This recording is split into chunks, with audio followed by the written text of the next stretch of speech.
Magandang umaga po sa inyong lahat, mga minamahal na mga kapatid, mga kaibigan, mga taga-subaybay, sa lahat po ng dako na naabot po ng tinig ng inyong likod. Sa umagang ito, tayo po ay muling mag-aaral ng salita ng Diyos at naway ang bawat isa ay handang makinig sa mga salita ng Diyos na atin pong tutunghayan sa umagang ito. Bago po natin simulan ng ating pong pag-aaral, tayo po muna ay manalangin.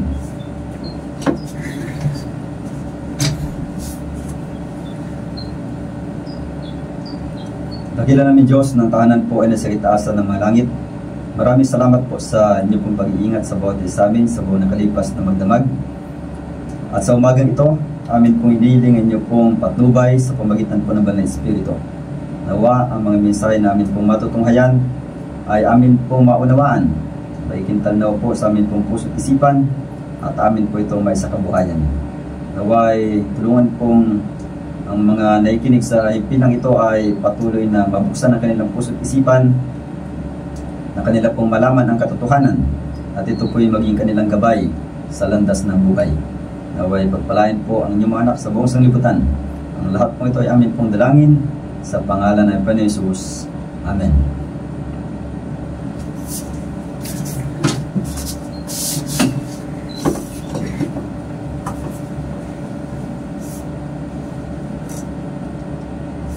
Muli po ay magandang umaga sa inyong lahat, mga minamahal na mga kapatid, mga kaibigan, mga taga-subaybay, sa lahat po ng dako na naabot po ng tinig ng inyong lingkod. Sa umagang ito ay isang mahalagang pag-aaral naman po ang atin pong tutunghayan, kung saan ay dito po natin malalaman kung ano po ang ibig sabihin ng si Kristo ang end of the law. Yung sinasabi na Christ is the end of the law. Ano po ba ang ibig sabihin ng mga katagang iyon? Na si Kristo raw ay end. Yun ba ay katapusan o kinauuwian? Yan po mga kapatid. Dito rin po ay atin pong maunawaan kung ang kautusan po ba ng Diyos ay kanyang inabolis o hindi, nang siya po ay mamatay doon sa krus ng Kalbaryo. Atin din pong aalamin kung ano po yung tinutukoy ng mga talata ng Biblia na kautusan na sinasabing ito'y tumigil na sa panahon ni Juan. Ano po bang kautusan yon?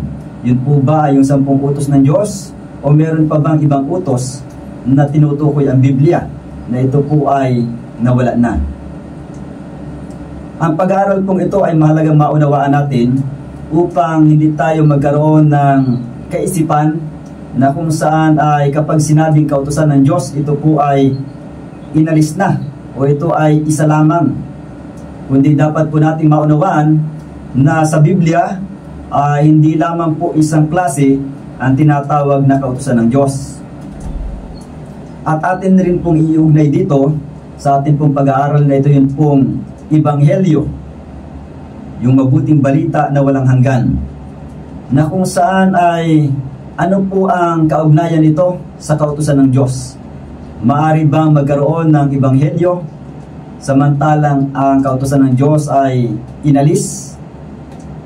Kaya sa atin pong pag-aaral na ito, naway inyo pong samahan ang inyo pong lingkod sa pagtalakay ng paksang pinamagatang The Law and the Gospel.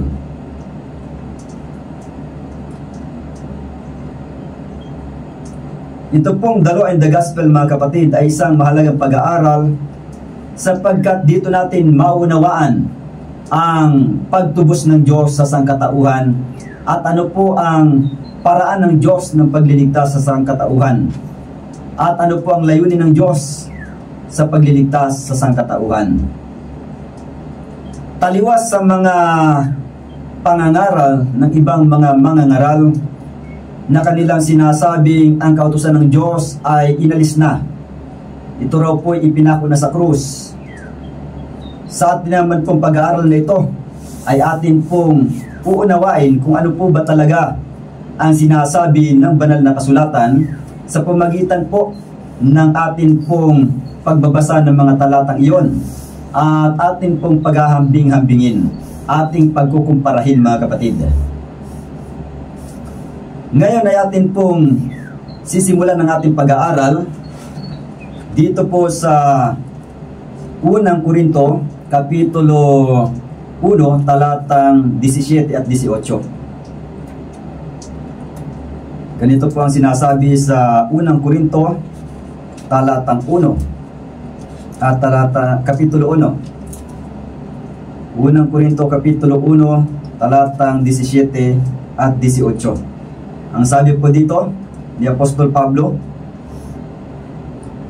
sapagkat hindi ako sinugo ni Kristo upang bumautismo, kundi upang mangaral ng Ebanghelyo, hindi sa karunungan ng mga salita, baka mawalan ng kabuluhan ang krus ni Kristo. Sapagkat ang salita ng krus ay kamangmangan sa kanila na nangapapahamak, ngunit ito'y kapangyarihan ng Diyos sa atin na nangaliligtas. Yan po mga kapatid ang sinasabi sa talatang ito, na yun pong ipinapangaral ni Apostol Pablo na Ebanghelyo ay sino raw po yun? Yun po ay walang iba kundi ang cross ni Kristo. Si Kristo mismo yun na naipako doon sa cross ng Kalbaryo, mga kapatid. Kaya nga doon sa verse 17 na sabi rito ay baka mawalan ng kabuluhan ang cross ni Kristo. Yan po mga kapatid. Yung cross ni Kristo po ang ipinapangaral po ni Apostol Pablo.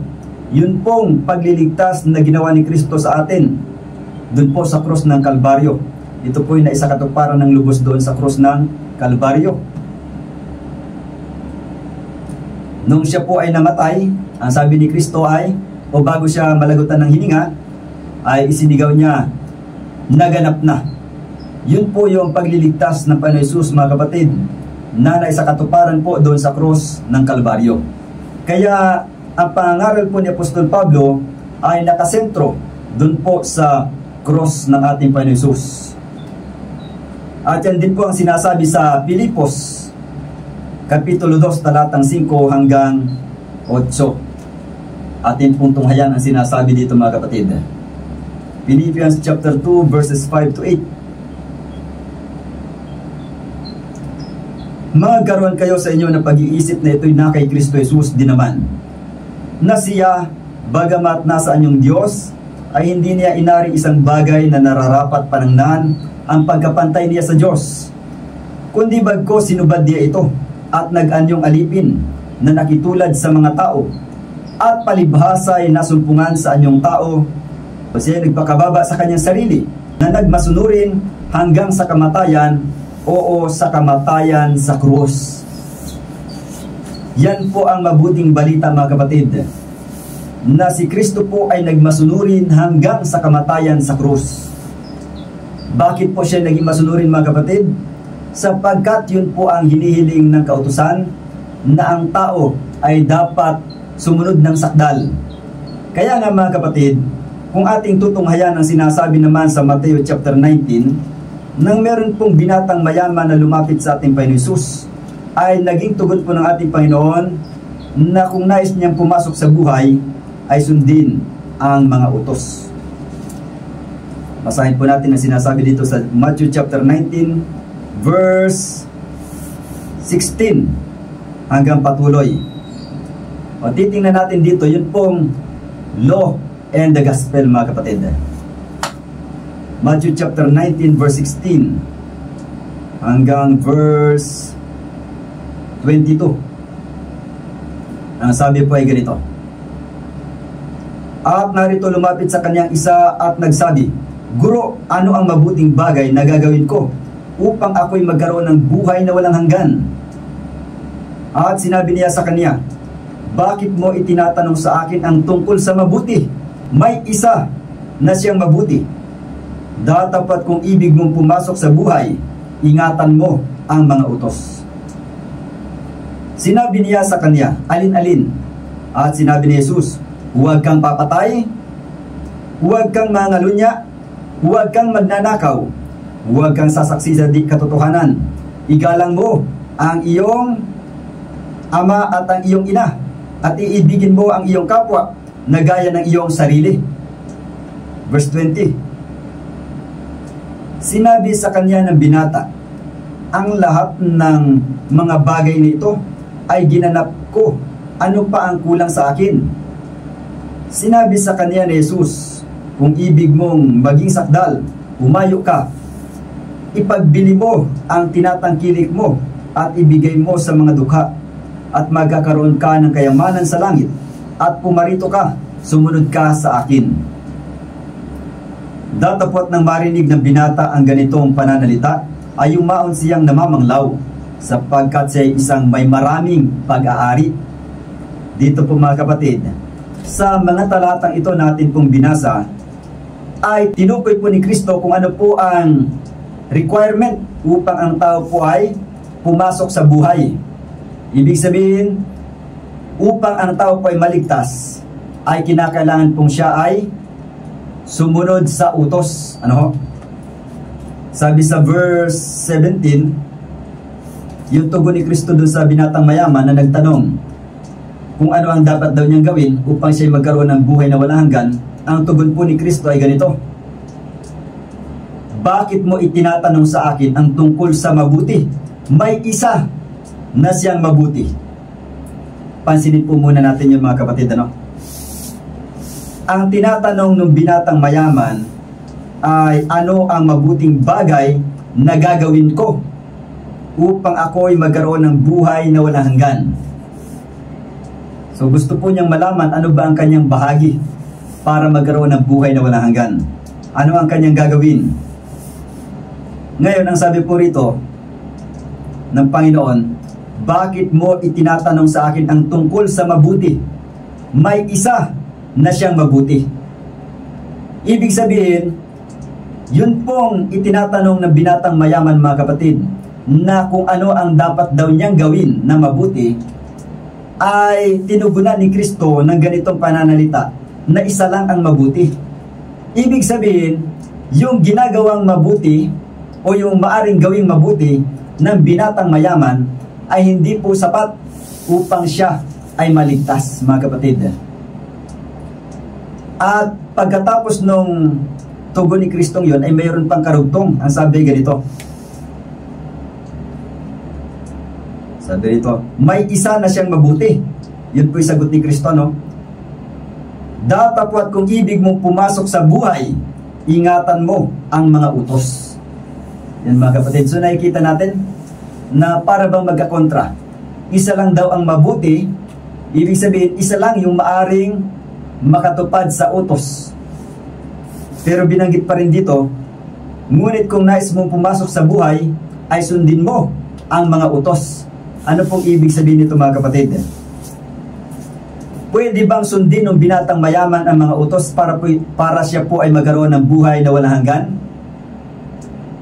Ano po ba ang katotohanan tungkol sa tao at sa pagsunod ng tao sa utos ng Diyos? Sinabi na nga po ng Panginoon Jesus sa unang bahagi nitong verse 17 na may isa lamang na mabuti. Ibig sabihin, yun pong kabutihan o yung sakdal na pagsunod ng isang iyon ang dapat sampalatayanan ng binatang ito upang siya'y magkaroon ng buhay na walang hanggan. At yung sinabi ng Panginoon na datapot kung ibig mo pumasok sa buhay, ay ingatan mo ang mga utos. Ito po mga kapatid ay hindi po sa pamagitan ng sariling pagsunod ng tao.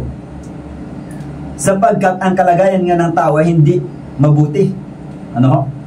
Walang matuwid, wala kahit isa. Roma 3:10. At sa Roma 3:23 naman ay sinasabi na sapagkat ang lahat ay nangagkasala nga at hindi nakaabot sa kaluwalhatian ng Diyos. Yun pong kaluwalhatian ng Diyos doon mga kapatid, ay yun pong kasakdalan ng pag-uugali ng Diyos. Kaya wala pong nakaabot sa sakdal na ugali ng Diyos mga kapatid. Kahit sino mang tao, sabi ay walang matuwid, wala kahit isa. Eh paano po ang tao magiging karapat-dapat na pumasok sa buhay na walang hanggan? Yun pong tinutukoy ni Kristo na may isa na mabuti. So sino po yung mabuti na yun mga kapatid? Eh ang mabuti lamang ay ang Diyos. At ang Diyos na nagkatawang tao, si Kristo, ay siya po ang nag-iisa na bumuo ng sakdal na katuwiran para sa sangkatauhan. At totoo na sabi doon isa lang ang mabuti, ang Diyos. Ang Diyos Ama sa pamagitan ng kanyang bugtong na anak ay namatay para sa sangkatauhan o nag-alay ng buhay para sa sangkatauhan. Kaya sa pamagitan ni Kristo ay inire-reconcile ng Father ang sangkatauhan sa kanyang sarili. Kaya yun pong pagsunod ni Kristo ang siyang dapat na sampalatayanan ng bawat isa na nagnanais na magkaroon ng buhay na walang hanggan. At dito nga po ay tinukoy mga kapatid kung ano yung mga utos na dapat ganapin ng tao. Na ang mga utos na ito ay ginanap ni Kristo nang siya po ay nagkatawang tao. Ano ba yung mga utos na yon? Pansinin natin mga kapatid. Ang sabi rito sa verse 18, sinabi niya sa kanya, alin-alin. At sinabi ni Jesus, huwag kang papatay, huwag kang mangalunya, huwag kang magnanakaw, huwag sasaksi sa di katotohanan. Igalang mo ang iyong ama at ang iyong ina, at iibigin mo ang iyong kapwa na gaya ng iyong sarili. Yan lamang po mga kapatid yung binanggit dito.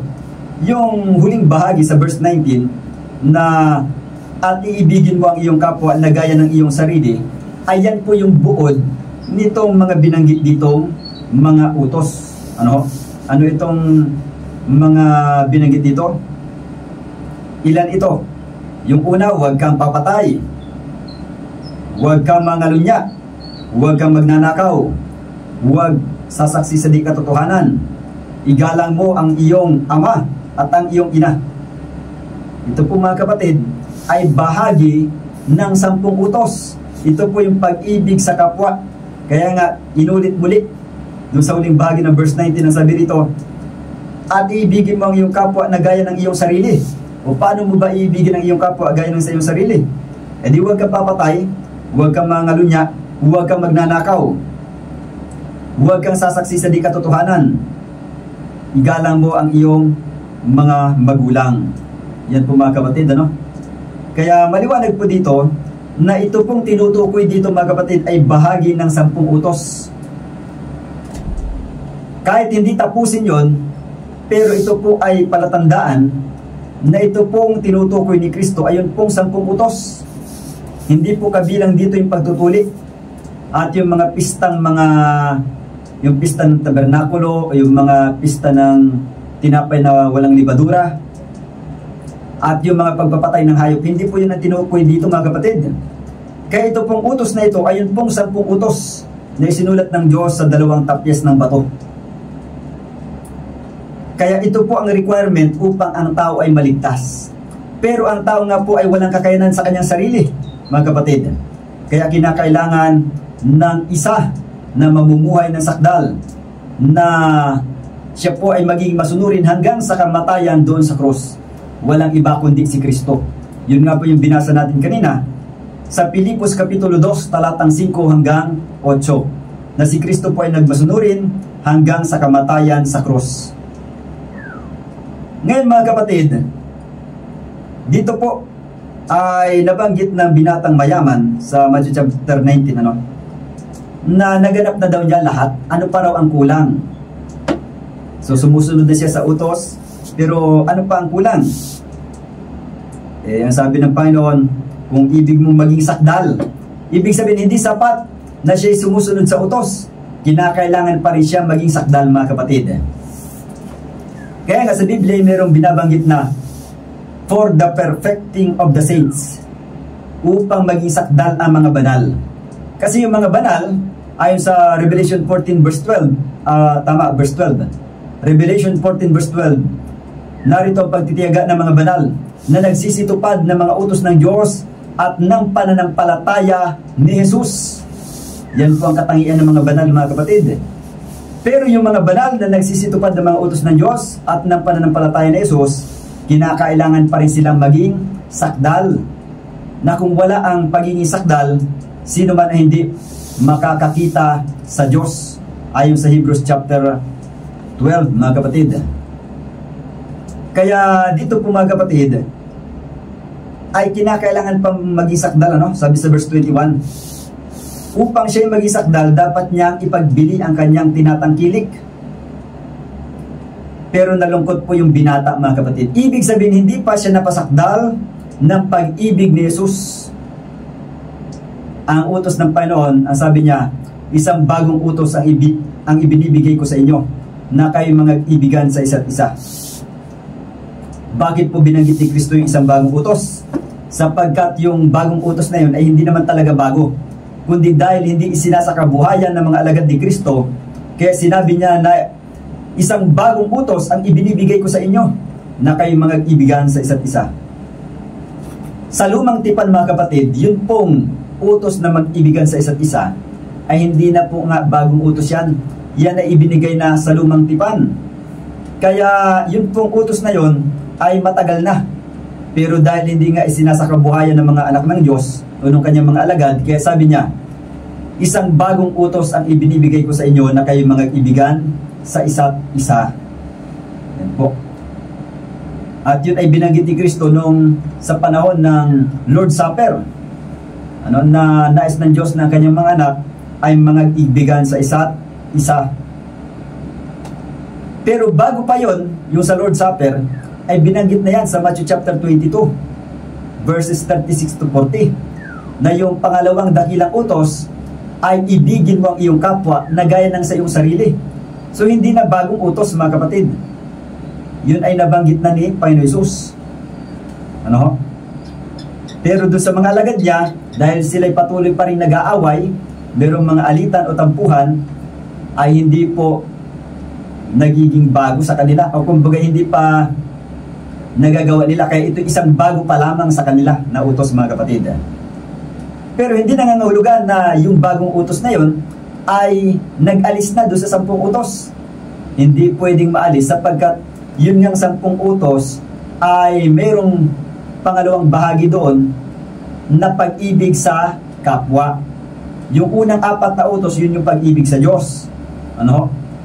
Yung huling 6 na utos, yun po yung pag-ibig sa kapwa-tao, mga kapatid. Kaya imposibleng ibigin natin ang ating kapwa na alisin natin yung 10 utos. Taliwas sa sinasabi ng ibang mga mangaral na inalis na raw yung 10 utos. Ang pag-ibig na lang daw ay isa, o yung utos na lang daw ng Diyos ay isa. Ibigin mo ang iyong kapwa, o mga ibigan kayo sa isa't isa. Imposible pong mangyari yun, mga kapatid, na ating ibigin ang ating kapwa, na ating pong itakwil ang kautusan ng Diyos.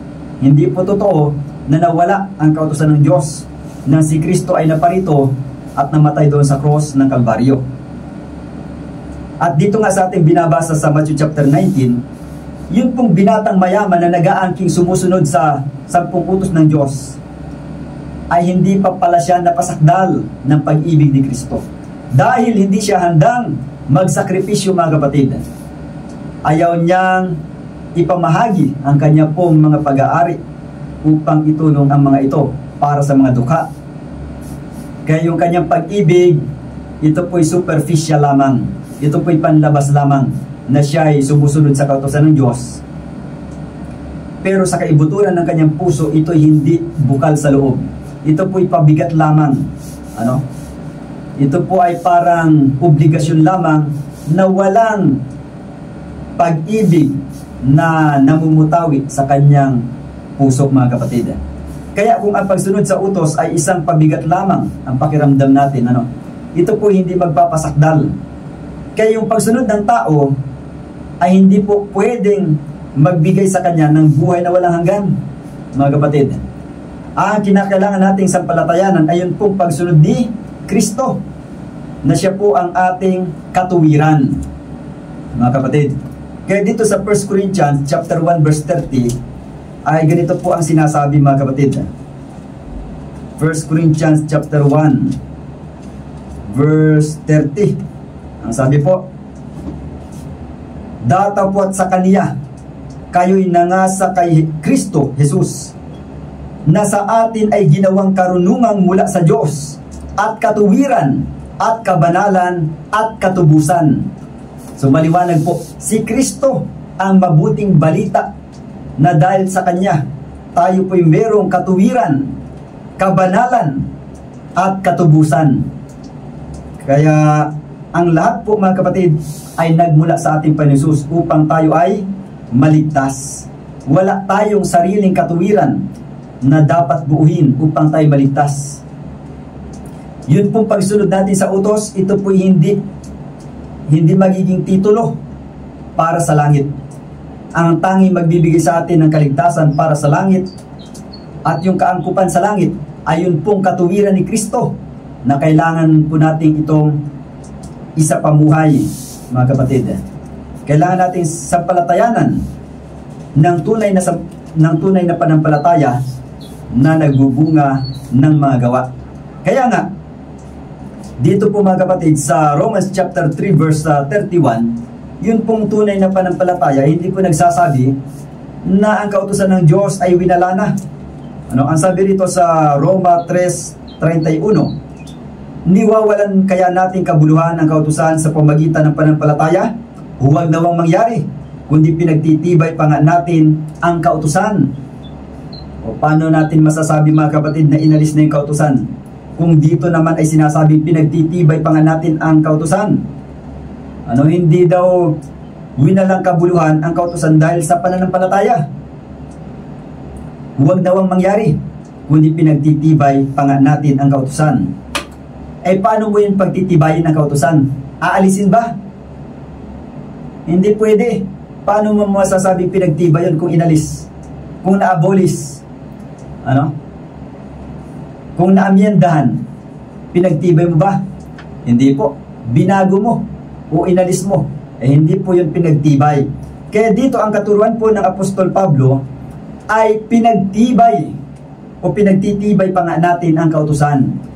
Ibig sabihin dapat pa rin po itong sundin. Pero hindi tayo umaasa sa atin pong pagsunod na yun ang magbibigay sa atin ng buhay na walang hanggan. Kundi ang atin pong sinasampalatayanan ay yun pong pagsunod ni Kristo ng sakdal sa kautusan ng Diyos. Yan po mga kapatid ang sinasabi sa talatang ito. Kaya nga, dito po sa Romans chapter 8 verse 1 hanggang 3, ganito po ang sinasabi. Romans chapter 8 verses 1 to 3. Ngayon wala nang anumang hatol sa mga nakay Kristo Jesus, sapagkat ang kautusan ng Espiritu ng buhay na nakay Kristo Jesus ay pinalaya ako sa kautusan ng kasalanan at ng kamatayan. Meron dalawang klase ng kautusan dito, Ano daw yung isa? Kautusan ng Espiritu ng buhay na nakay Kristo Jesus. Ano pang ginawa nun? Ay pinalaya ako sa kautusan ng kasalanan at ng kamatayan. Yun bang sinasabi rito na kautusan ng kasalanan at ng kamatayan? Yan ba yung 10 utos? Hindi po mga kapatid, sapagkat paano magiging kautusan ng kasalanan? Yung kautusan ng Diyos na banal, matuwid at mabuti, na sinasabi sa Romans chapter 7 verse 12. Ang sabi rito kaya nga ang kautusan ay banal at ang utos ay banal at matuwid at mabuti. Yun bang kautusan na banal, matuwid at mabuti? Yan ba yung sinasabi rito sa Romans 8 verse 2? Na kautusan ng kasalanan at ng kamatayan? Hindi po mga kapatid. Kasi wala namang kautosang banal, matuwid at mabuti na at the same time ay tinatawag rin na kautusan ng kasalanan at kamatayan. Yun po ay contradiction kung sasabihin natin na isa lamang utos yun. Ibang utos yung sinasabing kautusan ng kasalanan at ng kamatayan. Yan po yung likas ng tao na tayo po ay likas na makasalanan, likas na manlalabag. Pero dahil sa Espiritu ng Panginoon Hesus, yung kautusan ng Espiritu ng Panginoon Hesus, tayo po'y pinalaya mula sa pagiging makasalanan, mga kapatid. Kaya sabi rito sa verse 3, sapagkat ang hindi magawa ng kautusan na mahina sa pamagitan ng laman, sa pagsusugo ng Diyos sa kanyang sariling anak, na nag-anyong lamang sa larin, at dahil sa kasalanan ay hinatulan ng Diyos sa laman ang kasalanan. Kaya po ang Panginoon Hesus ay nagkatawang tao upang yung hindi magawa ng kautusan ay kanya pong magawa, mga kapatid. Isinugo ng Diyos ang kanyang bugtong na anak na nag-anyong lamang sa larin at hinatulan po niya ang kasalanan sa laman. Ibig sabihin, si Kristo po ay nagkatawang tao at naging masunurin sa kautusan hanggang sa kamatayan sa krus. Ano? Sapagkat kung siya nga po ay Diyos, hindi siya mamamatay. Kung siya po ay Diyos na nagkatawang tao, siya po ay maaring mamatay. Yan po ang dahilan kung bakit nga si Kristo ay namatay, sapagkat ang kabayaran ng kasalanan ay kamatayan, at ang Diyos hindi namamatay sa kanyang pagiging Diyos lamang. Kaya kinakailangan po ng katawang tao. Yun pong binabanggit sa Hebrews chapter 10 verse 5, hain at handog ay hindi mo ibig, ngunit isang katawan ang inihanda mo sa akin. Yan ang sabi po ni Kristo. Yun po yung katawang tao na kinakailangan mamatay doon sa krus ng Kalbaryo upang magkaroon tayo ng katubusan, mga kapatid. Kaya dito po, si Kristo po yung naging masunurin sa kautusan ng Diyos. Kaya kung sasabihin natin na inalis yung kautusan ng Diyos, paano siya magiging masunurin doon? At anong saysay kung doon sa krus ng Kalbaryo ay kanyang aalisin yung 10 utos, na yun nga ang dahilan kung bakit siya'y naparito sa lupa upang sundin yun, at upang hanggang sa kamatayan sa cross ay kanyang masunod yun, at makapagbuo siya ng sakdal na katuwiran para sa tao, mga kapatid. Kaya hindi po totoo na inalis na yung 10 utos, mga kapatid. Ito po ay nanatili, at ito po ang tinatawag na katuwiran. So kung walang kautusan ng Diyos, walang katuwiran, sapagkat ang lahat ng unrighteousness o yung kalikuan, kabaligtaran ng katuwiran, ano? All unrighteousness is sin. 1 John 5 verse 17. Ano? So, kung walang kautusan, mga kapatid, wala ring kasalanan. Hindi pwede. Hindi pwedeng alisin po yung kautusan.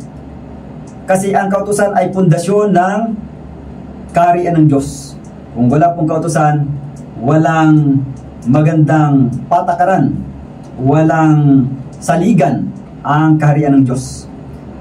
Kaya ang kaharian po ng Diyos ay nakasandig. Ito po ay nakatatag sa kanyang kautusan. Yun ang kanyang katuwiran. Yun ang kalulatian ng Diyos. Ano? Yung kanyang sakdal na pagsunod. Yun pong kanyang sakdal na ugali.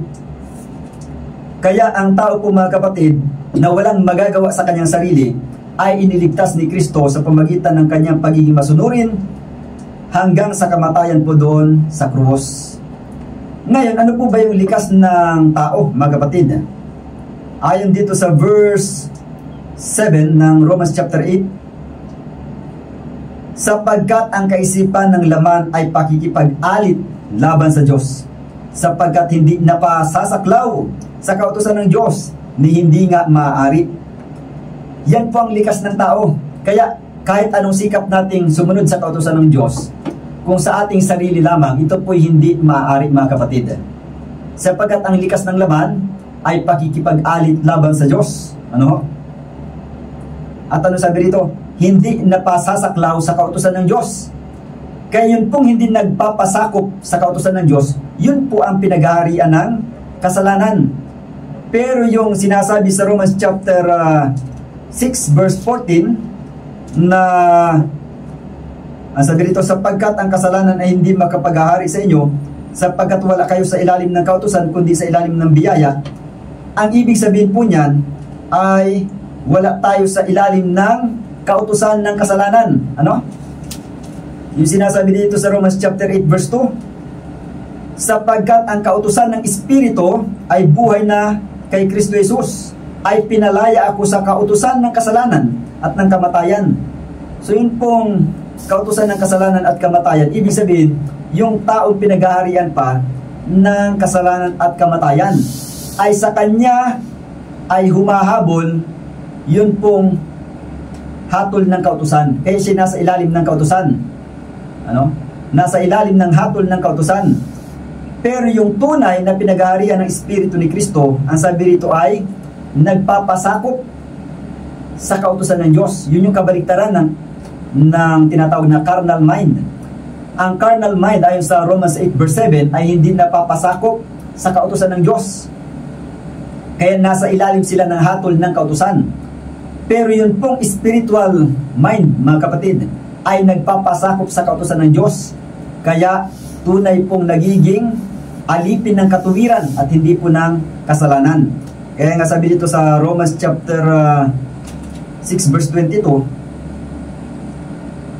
datapwat ngayong mga laya na kayo sa kasalanan at naging mga alipin ng Diyos, kayo ay mayroong inyong bunga sa ikababanal at ang wakas ay ang buhay na walang hanggan.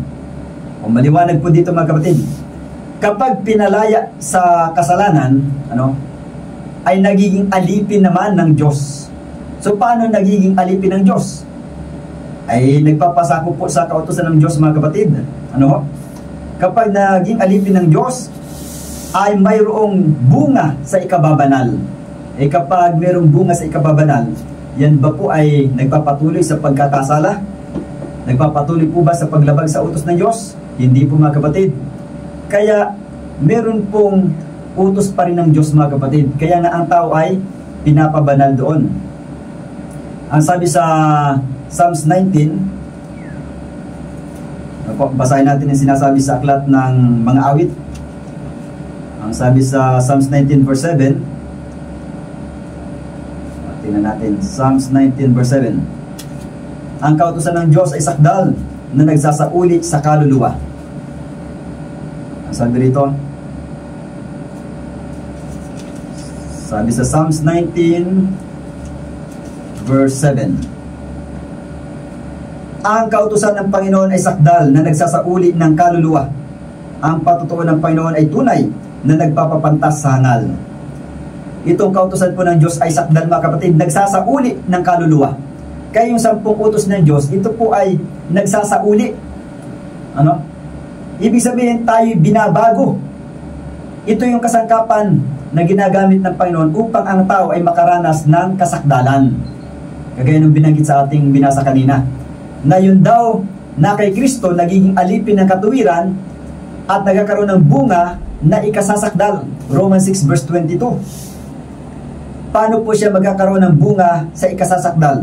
Ay ito po yun, yung sinasabi sa Psalms 19 verse 7, ang kautusan ng Diyos ay sakdal na nagsasauli ng kaluluwa. Yung nagsasauli po ay converting the soul. Ibig sabihin ay binabago ang tao. Paano mababago ang tao? Dapat ba siyang magpatuloy sa paglabag sa utos ng Diyos?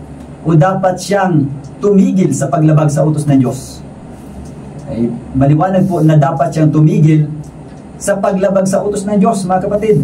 Kaya naroon yung utos ng Diyos, hindi po pwede itong mawala.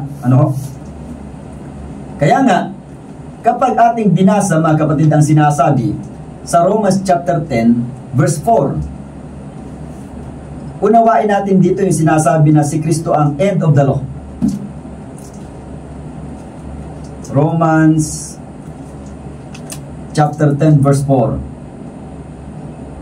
Ganito po ang sinasabi sa Romans chapter 10 verse 4.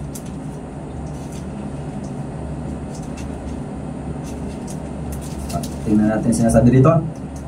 Romans chapter 10 verse 4, sapagkat si Kristo ang kinauuwian ng kautusan sa ikatutuwid ng bawat sumasampalataya. Yan po ang pagkasabi sa Tagalog, Anong sabi dito? Sapagkat si Kristo ang kinauuwian ng kautusan sa ikatutuwid ng bawat sumasampalataya. Yung salitang kinauuwian, ibig sabihin ba nun ay natapos na? Hindi po. Kinauuwian nga Ibig sabihin, si Kristo yung nakaabot doon sa sakdal na likas ng kautusan. Kasi sabi nga sa Psalms 19 verse 7, the law of the Lord is perfect, converting the soul. Ang kautusan ng Diyos ay sakdal na humihikayat sa kaluluwa. Pero ang tao nga sa likas ng taon na makasalanan, hindi niya kayang sundin ang kautusan ng sakdal.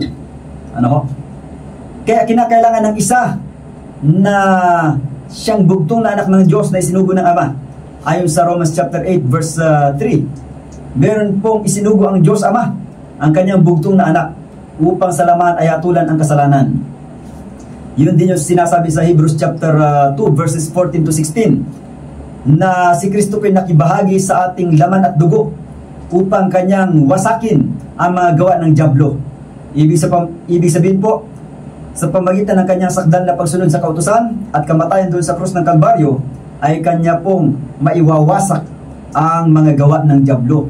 Ibig sabihin ay hindi niya pinahihintulutan na ang tao po'y magpatuloy sa paggawa ng kasalanan, kundi hanguin ang tao mula sa pagkakasala at tulungan ang tao na makasunod sa utos ng Diyos sa pamagitan ng kagalingan at bisa ng katuwiran ni Kristo. Kaya dito, yung sinasabi dito sa English, ng Romans chapter 10 verse 4, ang sabi sa English ay, "For Christ is the end of the law, for righteousness to everyone that believeth." Yun pong end of the law dito, mga kapatid, ay kinauuwian ng kautusan. Hindi sinabing, si Kristo ang katapusan ng kautusan. Mali po, Ang sinasabi dito, si Kristo ang kinauuwian ng kautusan. Sapagkat si Kristo bilang ikalawang Adan, na binabanggit sa 1 Corinthians chapter 15 verse 45, si Kristo yung Espiritong nagbibigay buhay. Kaya konektado doon sa Romans chapter 8 verse 1 to 3. Na ang sabi doon? Yung doon sa verse 2 ng Romans chapter 8. Sapagkat ang kautusan ng Espiritu ng buhay na kay Kristo Jesus ay pinalaya ako sa kautusan ng kasalanan at ng kamatayan. Yan po, mga kapatid. Kaya maliwanag po na si Kristo po ay naging masunurin sa kautusan ng Diyos hanggang sa kamatayan sa krus.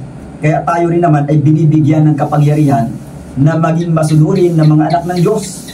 Kaya nga sabi po ni Kristo sa John 14:15, "If you love me, keep my commandments." 1 John 5:3, "Sapagkat ito ang pag-ibig sa Diyos na atin tuparin ang kanyang mga utos, at ang kanyang mga utos ay hindi mabibigat."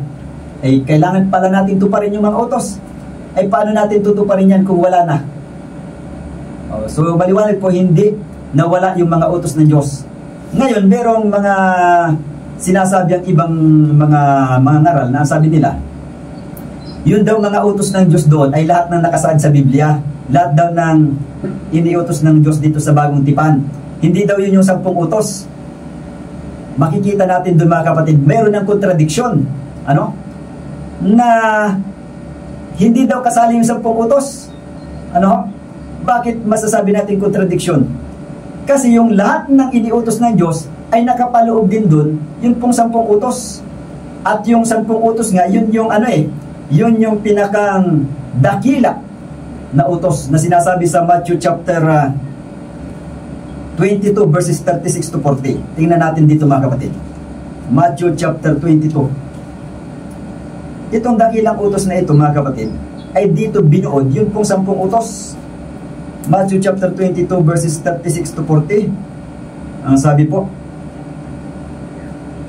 "Guro, alin baga ang dakilang utos sa kautusan?" Anong kautusan yung tinutukoy dito?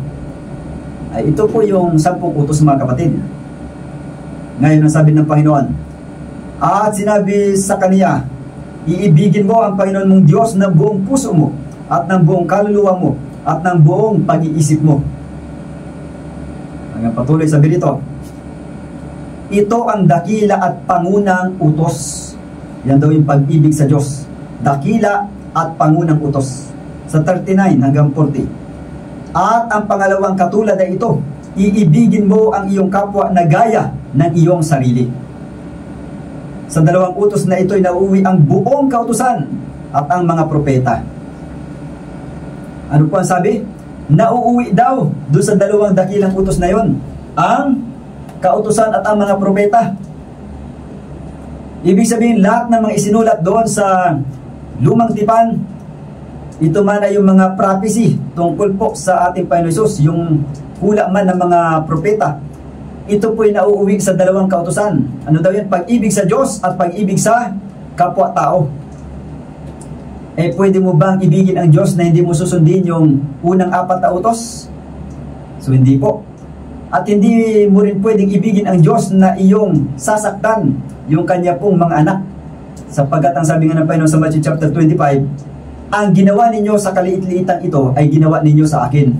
Kung hindi nyo pakainin ang mga ito, o kung hindi nyo tulungan, kung hindi nyo bisitahin yung mga nabibilanggo, kung hindi ninyo damitan yung mga walang maisuot, ay ano po ang sabi ng Panginoon? Ang mga ito'y ginawa ninyo sa akin.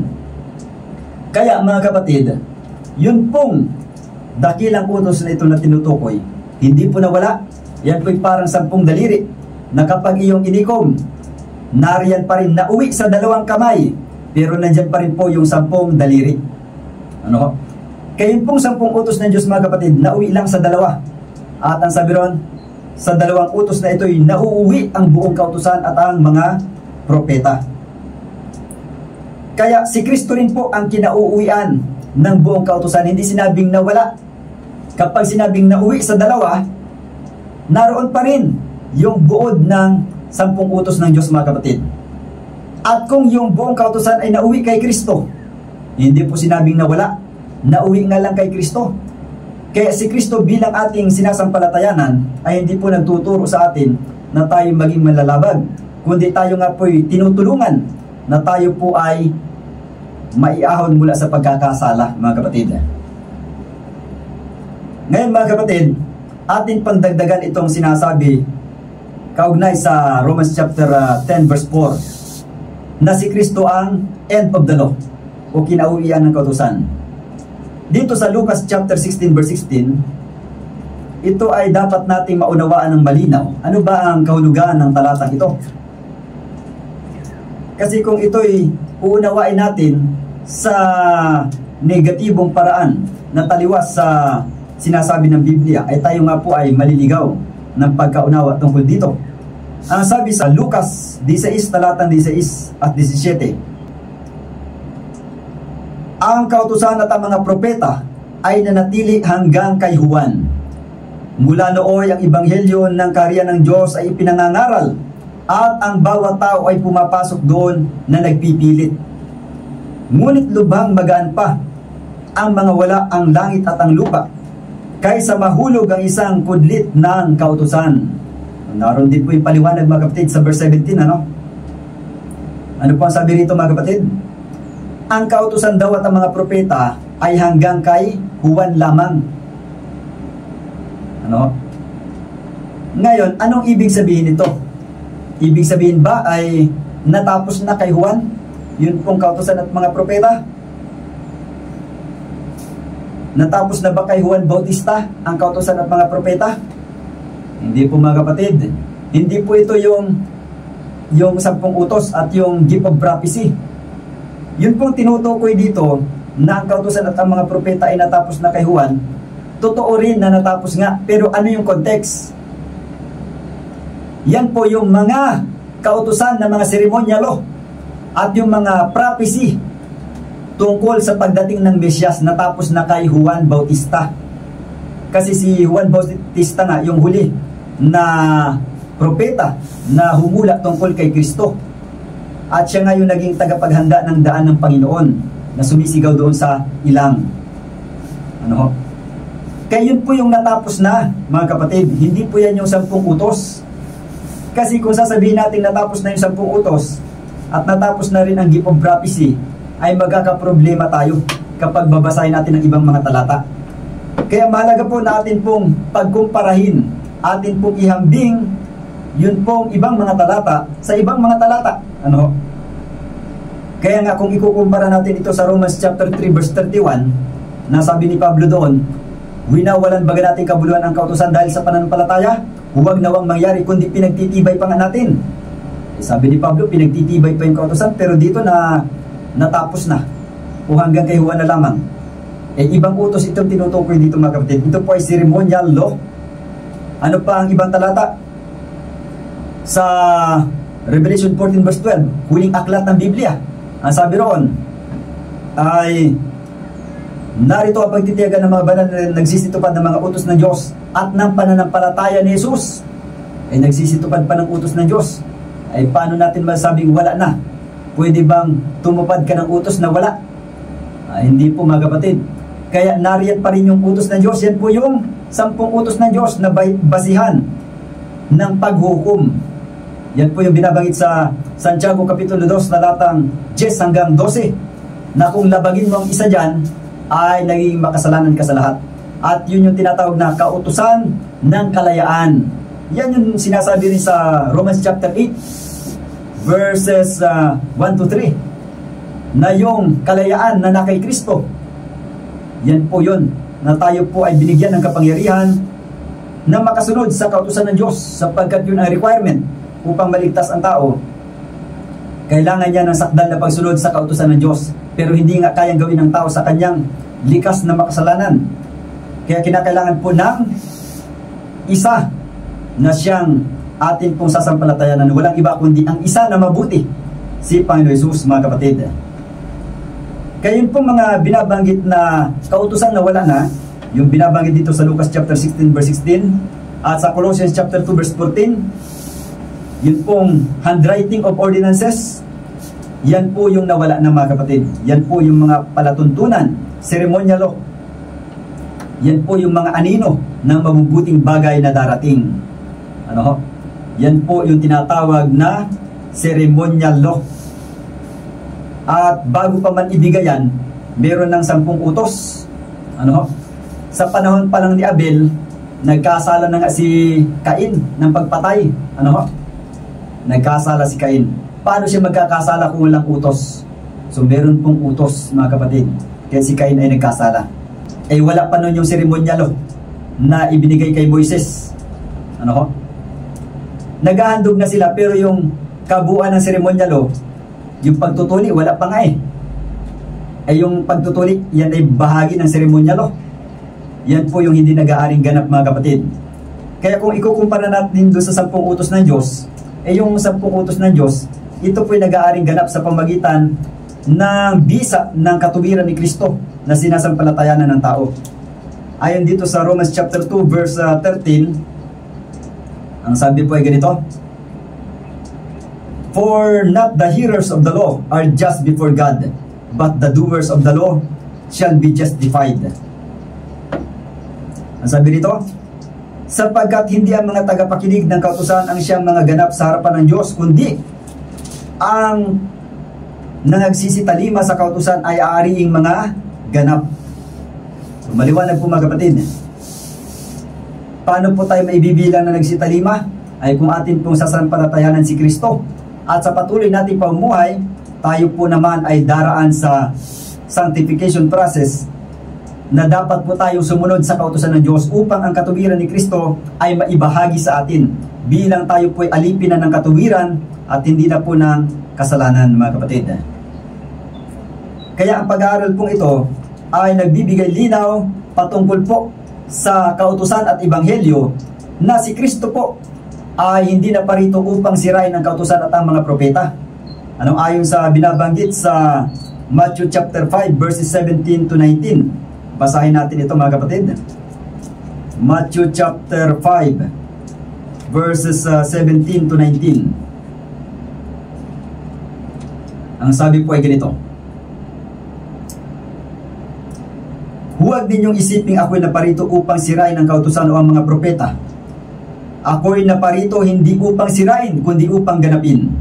Sapagkat katotohanan sinasabi ko sa inyo, hanggang sa mga wala ang langit at ang lupa, ang isang tuldok o isang kudlit sa anumang paraan ay hindi mawawala sa kautusan hanggang sa maganap ang lahat ng mga bagay. Kaya't ang sinumang sumuway sa isa sa kalitliitang mga utos na ito at ituro ang gayon sa mga tao ay tatawaging kalitliitan sa kaharian ng langit. Datapot ang sinumang gumanap at ituro, ito'y tatawaging dakila sa kaharian ng langit. Yan po, mga kapatid, ang layunin ng ating Diyos bilang siya ang ating tagapagligtas. Ano? Ang sabi sa Matthew chapter 1 verse 21, And his name shall be called Jesus, for he shall save his people from their sin. Yan po ang ibig sabihin ng pangalang Jesus, na ililigtas ni Kristo ang kanyang bayan mula sa kanilang kasalanan. Kapag sinabing mula sa kanilang kasalanan, ay tutulungan ng Diyos na ang kanyang mga anak ay may bilang na matuwid sa pamagitan ng kanyang sakdal na pagsunod sa kautusan, at tutulungan sila na maging masunurin din sa kautusan ng Diyos. Kaya nga po tinatawag na anak ng Diyos. Yun pong sumasampalataya sa Panginoon ay tinatawag na anak ng Diyos. Bakit po? Sapagkat tayo binibigyan ng kapangyarihan na maging masunuring mga anak ng Diyos. Kaya kapag hindi anak ng Diyos, ay ano po, hindi nagiging masunurin sa kautusan ng Diyos. Yun lamang anak ng Diyos ang binibigyan ng kapangyarihan na maging masunurin sapagkat anak nga, mga kapatid. Kaya maliwanag po na si Kristo ay naparito upang hanguin tayo sa pagkakasala, upang bigyan tayo ng kapangyarihan na maging masunuring mga anak ng Diyos. Kaya ngayon binasa natin sa Matthew chapter 5 verses 17 to 19 ay nagsasabi na hindi siya naparito upang sirain, kundi upang ganapin hanggang sa mga walang langit at lupa, isang tuldok o kudlit sa anumang paraan ay hindi maaring mawala sa kautusan, mga kapatid. Paano nawala yun? Hindi pa nga nawawala ang langit at lupa, nariyan pa. Hindi po nawala ang kautusan ng Diyos, sapagat yan ang pundasyon ng gobyerno o pamahalaan ng ating Diyos. Kaya dito po sa mga talatang ito ay maliwanag na ang layunin ng Diyos ay upang atin pong masunod na gawin ang kanyang kalooban at upang maibalik tayo sa atin pong dating kalagayan na tayo po'y nilikha ayon sa wangis ng Diyos. Genesis 1 verse 26. Ang sabi ng Diyos ay likhain natin ang tao ayon sa ating wangis, ayon sa ating larawan. Ang Diyos po ay sakdal, matuwid at mabuti, na ang kautusan ng Diyos ang siyang eksaktong kopya ng ugali ng Diyos. Romans 7 verse 12. Ang kautusan ng Diyos ay banal, matuwid at mabuti. Psalms 19 verse 7. Ang kautusan ng Diyos ay sakdal. Ang tao po ay nawalay na pariwara mula doon sa ganoong kalagayan. Ang tao po ay naging makasalanan. Kaya upang maibalik ang tao ayon sa wangis ng Diyos, ay kinakailangan po nating sundin ang utos ng Diyos sa pamagitan ng kapangyarihan at bisa ng katuwiran ni Kristo. Siya ang ating katuwiran. Ibinibilang tayong matuwid, at bilang ibinibilang na matuwid, tayo po'y binibigyan ng kapangyarihan na makasunod sa mga hakbang ni Jesus. Tayo po ay susunod sa pagiging masunurin ng ating Panginoon. Kaya dito po sa pag-aaral natin, mga kapatid, ay naway naging malinaw sa bawat isa na tayo po'y binibigyan ng Panginoon ng kapangyarihan na sundin ang kanyang kautusan. Hindi niya inalis ang kanyang kautusan. Ito po'y nananatili magpasawalang hanggan bilang pundasyon ng kanyang makatuwirang pamamahala, sapagkat siya bilang hari ay meron pong kautusan. Walang hari na walang kautusan. Ang hari po ay merong kautusan. Kaya kung tayo po, mga kapatid, ay kumikilala sa ating Panginoon bilang hari, ay kinakailangan po nating tanggapin ang kanyang utos.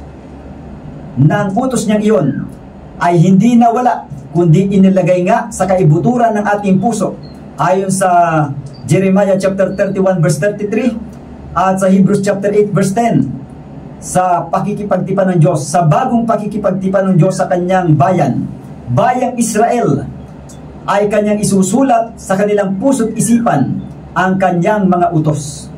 Hindi na sa 2 tapyas ng bato. Yung isinulat sa 2 tapyas ng bato na 10 utos ay hindi na po doon isusulat. Isusulat na po sa kaibuturan ng ating puso, mga kapatid. At hindi na rin ilalagay sa kaban ng tipan, kundi sa kaban ng ating puso, sa kaibuturan ng ating kaluluwa, ay isusulat ng Diyos ang kanyang kautusan. Kaya kapag tayo nakakalabag, mga kapatid, tayo po'y nakukonsensya. Sapagkat doon nakasulat nga sa ating puso at isip ang kautusan ng Panginoon.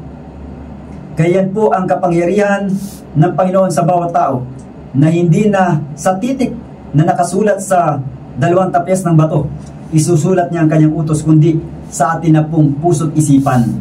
Kaya nga tayo po ay tinutulungan natin pong ganapin ang kautusan ng Diyos, na yan ang naging dahilan, o yung paglabag ng tao sa utos na yun ang naging dahilan kung bakit ang tao ay napariwara sa Diyos. Kaya upang tayo muling maibalik, ay tayo po'y binibigyan ng kapangyarihan na ating sundin yung kautusan ng Diyos, na hindi na natin makakalimutan, sapagkat nasa puso at nasa atin pong isip ang kautusan iyon ng ating Panginoon. Kaya nawa ay naging maliwanag po ang atin pong talakayang ito tungkol sa the law and the gospel, na ang ebanghelyo ay hindi po ibinigay sa atin upang alisin ang kautusan, kundi pagtibayin ito. Kaya nawa tayo po'y napagpala sa atin pong talakayang ito. Bilang pagtatapos, tayo po ay manalangin.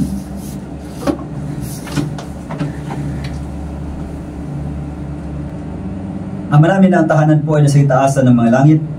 Maraming salamat po sa pagkakataon ito namin pong muling napag-aralan ninyo pong mga banal na salita. Nawa ay maikintal po sa amin pong puso't isipan ang mga mensaheng ito. Na naway ito po ay magbigay sa amin ng kapangyarihan na maging masunuring mga anak ng Diyos. At ang mga nakapakinig daw po ng mensaheng ito, saan mang dako sila naroon, naway nabuksan po ang kanilang puso't isipan patungkol sa tunay na ebanghelyo na inyo pong ginawa para sa sangkatauhan. Naway ito po ay makatulong upang patuloy pang tuklasin ng mga tagapakinig kung ano po ang katotohanan at kung saan ang tunay na iglesia na nagdadala ng inyo pong kautusan, na nagsisitupad ng inyo pong mga utos at nag-iingat ng pananampalataya ni Jesus. Naway inyo pong pagpalain ng bawat isa at tulungan na patuloy na manatilik sa inyo pong kalooban. Sa buong maghapong ito, naway kami po ay inyo pong iligtas anumang mga sakuna at mga kapahamakan at anumang makaramdaman. At naway inyo pong pamatubay ang siyang manguna sa bawat isa sa amin. Ang lahat pong ito ay amin pong dalangin sa pangalan ng Panginoon Jesus. Amen.